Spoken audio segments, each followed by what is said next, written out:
The Bible storyline, just to review, has 4 words: creation, fall, redemption, consummation.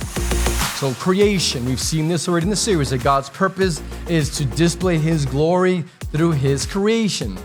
And we have seen other different threads in this series, such as kingdom, that God is creating a kingdom for Himself. We have seen the thread of the people of God. God is creating His people that will be in His kingdom, under His kingship, under His sovereign rule. We have seen the thread of wisdom, that He's creating us to be a people who walk in wisdom and reflect His infinite wisdom. We have seen the thread of law. He's creating a people with new hearts that desire to obey the laws of God. We have seen the thread of peace. God is creating a people who experience His shalom, His peace.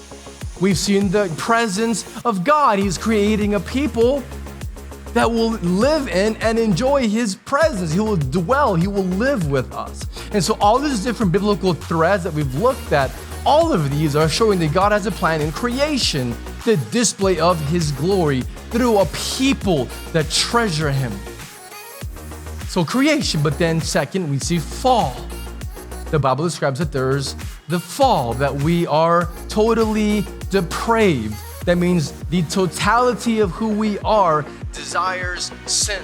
There is no part of us left to ourselves that desires holiness. We are sinful.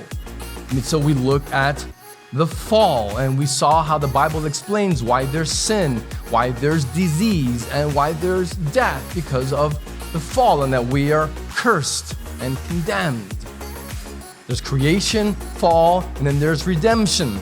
God's story is about redemption. It is about a promise to send a Redeemer, the Messiah.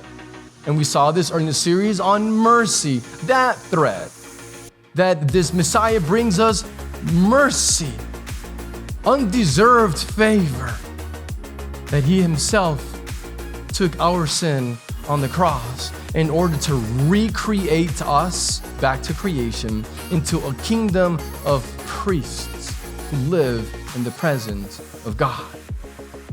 So you have the story of creation, fall, redemption, and then lastly, consummation. That means completion, coming to its ultimate end. And one day, King Jesus will return. He will destroy that satanic usurper who is trying to overthrow the kingdom of God with his rivaling kingdom of darkness, and Jesus will come back and smash him and cast him into the lake of fire, and we will then be a resurrected people living with our resurrected King in the new heavens and the new earth when He renews all things, enjoying, back to these themes, His presence. All of these threads are all, again, interwoven.